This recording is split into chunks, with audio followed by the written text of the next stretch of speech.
Child ఆర్టిస్ట్గా సినీ ప్రయాణం ప్రారంభించి తెలుగు, హిందీ చిత్రసీమలో పనిచేసిన శ్వేతా బసు ప్రసాద్ శ్రీకాంత్ అడ్డాల దర్శకత్వంలో వచ్చిన కొత్త బంగారు లోకం మూవీతో హీరోయిన్గా టాలీవుడ్లోకి ఎంట్రీ ఇచ్చింది ఈ ముద్దుగుమ్మ.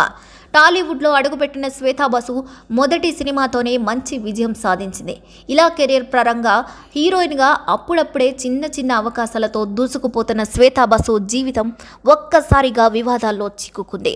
2014లో హైదరాబాద్లోని ఒక స్టార్ హోటల్లో శ్వేతా బసు వ్యభిచారం చేస్తూ పోలీసులకు దొరకడంతో ఆమె జీవితం ఒక్కసారిగా కుప్పకూలిపోయింది. అసలు నిజంగానే శ్వేతా బసు వ్యభిచారం చేసిందా, లేక ఆమెపై ఎవరైనా కుట్ర చేశారా? టాప్ హీరోయిన్ అవుతుంది అనుకున్న శ్వేతా బసు తప్పటడుగులు ఎందుకేసింది? ఇక బాలీవుడ్ దర్శకుడిని ప్రేమించి పెళ్లి చేసుకుని ఎందుకు విడిపోయింది? ఇప్పుడు మనం ఏం చేస్తుందో తెలుసుకుందాం. శ్వేతా బసు ప్రసాద్ జార్ఖండ్ రాష్ట్రంలోని జార్షెడ్పూర్లో 1991 జనవరి 11న అనుజ్ ప్రసాద్, చరిష్మా బసు ప్రసాద్లకు జన్మించింది. ఇక ఆ తర్వాత బసు కుటుంబం శ్వేత చిన్నప్పుడే ముంబైకి వచ్చి సెటిల్ అయింది. ఫ్యామిలీ బ్యాక్గ్రౌండ్ విషయానికి వస్తే శ్వేతా బసు తాతయ్య న్యూఢిల్లీలో ఇంటెలిజెన్స్ బ్యూరోలో చీఫ్ ఆఫీసర్గా పనిచేస్తున్నారు. ఇక తండ్రి అనుజ్ న్యూఢిల్లీలో శ్రీరామ్ సెంటర్ నుండి డైరెక్షన్, యాక్టింగ్ డిప్లొమా చేశారు. ఇక చర్మిష్ఠా బసు కూడా సంగీత రంగంలో ఉండేవారు. దీంతో శ్వేతా బసు ప్రసాద్ చిన్న వయసులోనే తన సినిమా కెరీర్ను ప్రారంభించింది.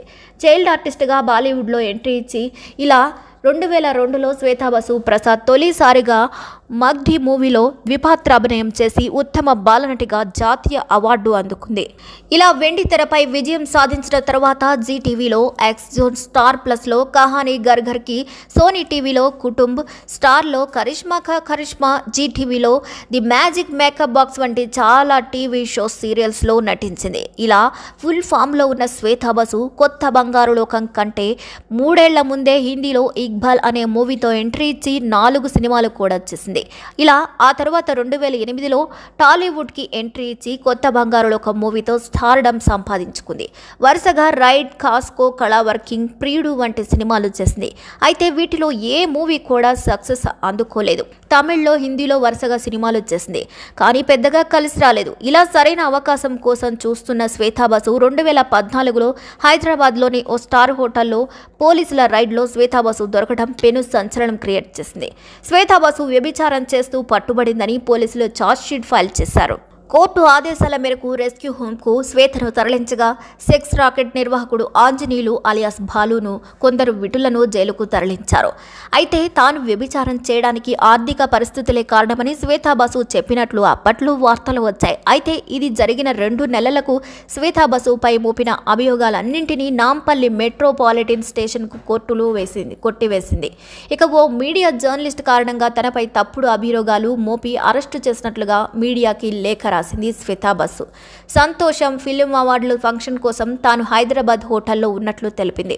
అయితే ఆమె సన్నిహితులు ఇలా ఎందుకు చేశావు అని అడిగినప్పుడు, నేను ఆర్థిక సమస్యల్లో కూరుకుపోయాను. నా కుటుంబానికి కొన్ని మంచి పనుల కోసం డబ్బు అవసరమైంది, కానీ నాకు డబ్బు వచ్చే అన్ని మార్గాలు మూసుకుపోయాయి. అలాంటి సమయంలో వ్యభిచారం చేయాలంటూ కొందరు నన్ను ప్రోత్సహించారు. నిస్సహాయ స్థితిలో ఉన్న నాకు మరో మార్గం కనిపించగా అందులో దిగాల్సి వచ్చింది అని శ్వేతా బసు చెప్పినట్టు ప్రచారం కూడా జరిగింది. ఈ ఘటనల నుంచి బయటపడిన తర్వాత శ్వేతా బసు ముంబై వెళ్ళింది. ప్రముఖ హిందీ దర్శక, నిర్మాత అనురాగ్ కశ్యప్ తన నిర్మాణ సంస్థ ఫ్యాంటమ్ ఫిల్మ్లో శ్వేతా బసుకు ఉద్యోగం ఇచ్చారు. ఇక ఈ సమయంలోనే ఫిల్మ్ఫేర్ రోహిత్ మిట్టల్తో శ్వేతకు పరిచయం అవ్వడం, ప్రేమలో పడడం, ఇద్దరు చెట్టాపట్టాలేసుకొని తిరగడంతో ఇద్దరు డేటింగ్ చేస్తున్నారని వార్తలు వచ్చాయి. అయితే ఈ వార్తలపై ఇద్దరు స్పందించలేదు. చివరికి ఓ రోజు శ్వేతా బసు పెదవి విప్పింది. ఎస్, డేటింగ్ వార్త నిజమే. 2 ఏళ్ల నుంచి రిలేషన్షిప్లో ఉన్నాం. We are happy. ఇంకా పెళ్లి గురించి ఆలోచించలేదు, కానీ చాలా స్మూత్గా మా పెళ్లి జరుగుతుందనే నమ్మకం ఉంది. ఫ్యాంటమ్ ఫిల్మ్లో రోహిత్ని కలిశాను. అప్పటి నుంచి ఈ ప్రయాణం మొదలైంది అని శ్వేతా బసు చెప్పి క్లారిటీ ఇచ్చింది. ఆ తర్వాత పూర్తిగా వివాదాల నుంచి బయటకు వచ్చిన శ్వేతా బసు 2017లో వరుణ్ ధావన్ అలియాస్ భట్ జంటగా నటిస్తున్న బద్రీనాథ్కి దుల్హనియా సినిమాతో మళ్లీ సినిమాల్లోకి ఎంట్రీ ఇచ్చిన శ్వేత హిందీ సీరియల్లోనూ నటించడం మొదలుపెట్టింది. ఇలా 2018 డిసెంబర్ 13న ఫిల్మ్ మేకర్ రోహిత్ మిట్టల్ని పెళ్లి చేసుకుంది శ్వేతా బసు. అయితే సరిగ్గా ఏడాది కూడా తిరగకముందే 2019 డిసెంబర్ 10న రోహిత్ మిఠల్తో విడాకులు తీసుకున్నట్లుగా ప్రకటించింది. ఇక పెళ్లి జరిగిన సంవత్సరం కూడా అవ్వకుండా మీ భర్తతో ఎందుకు విడిపోయావు అని ఇంటర్వ్యూలో శ్వేతను అడగ్గా జీవితంలో చాలా ఆటుపోట్లు ఎదుర్కొన్నారు. వైవాహిక జీవితం కేవలం 8 నెలల్లోనే ముగుస్తుందని ఊహించలేదు. కాకపోతే ఇప్పుడే స్వేచ్ఛగా ఉంది. భర్తతో విడిపోయాకే అసలైన జీవితం ఎంజాయ్ చేస్తున్నాను. మేము విడాకులు తీసుకున్నామనే పెద్ద పెద్ద పదాలు వద్దు. ఇది జస్ట్ బ్రేకప్ అంతే. నేను రోహిత్ ఒకరితో ఒకరు చాలా ఫ్రెండ్లీగా ఉండేవాళ్ళం. నేను పెళ్ళయ్యాక కూడా నటిస్తానంటే ఒప్పుకున్నాడు. నాకు నా కెరియర్కు చాలా సపోర్ట్ చేశాడు. అద్భుతమైన దర్శకుడు. ఏదో ఒక రోజు మేమిద్దరం కలిసి పనిచేయాలని అనుకుంటున్నాం. నేను అతని అభిమానిని. ఇద్దరం కలిసి 5 ఏళ్లు నిజాయితీగా ప్రేమించుకున్నాం. కానీ ఈ బంధం రద్దు చేసుకుని ఫ్రెండ్గానే మిగిలిపోవాలని నిర్ణయించుకున్నాం. ఇది మేమిద్దరం పరస్పరం చర్చించుకొని తీసుకున్న నిర్ణయం. అయితే మరొకరితో ప్రేమలో పడడానికి నాకేం అభ్యంతరం లేదు. కానీ ఈ విషయం గురించి ఇప్పుడు నేను ఆలోచించుకోలేదు. నా ఫోకస్ అంతా కెరీర్ పైనే పెట్టాలని అనుకుంటున్నాను. ప్రేమ అనేది దానంతటా అదే జరిగితే బాగుంటుంది అని చెప్పింది. ఆ తర్వాత కొన్నాళ్ల పాటు సినిమాలకు దూరంగా ఉన్న ఈ ముద్దుగమ్మ 2019లో వివేక్ అగ్నిహోత్రి దర్శకత్వంలో వహించిన ది తార్షన్ ఫైల్తో రీ ఎంట్రీ ఇచ్చింది. ఇలా శ్వేతా బసు సినిమాలు, సీరియల్స్, వెబ్ సిరీస్ అని తేడా లేకుండా వచ్చిన ప్రతి అవకాశాన్ని ఉపయోగించుకుంటూ దూసుకుపోతూ వచ్చింది. 2022లో మధుర్ భండార్కర్ దర్శకత్వంలో ఇండియా లాక్డౌన్ చిత్రంలో నటించింది. కరోనా కాలంలో వ్యభిచారం నిర్వహించే మహిళల జీవితాలు ఎలా ఉన్నాయనే కథాంశంతో ఈ సినిమాని తెరకెక్కిస్తున్నారని, ఇందులో శ్వేత సెక్స్ వర్కర్గా పనిచేసింది.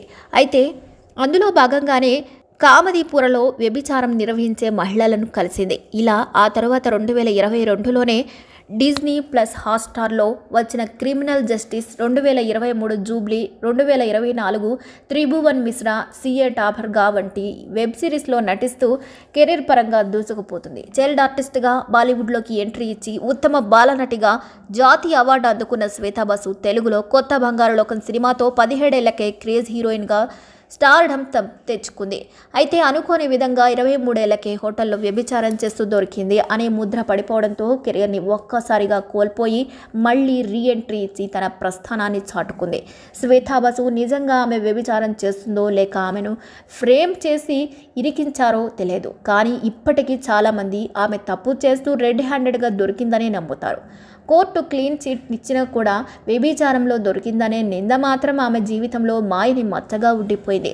శ్వేతా బసు ప్రస్తుతం టాలీవుడ్ సినిమాల్లోకి నటించకపోయినా బాలీవుడ్ సినిమాల్లో, వెబ్ సిరీస్లో, సీరియల్స్లో చేస్తూ ఫుల్ బిజీగా ఉన్నారు.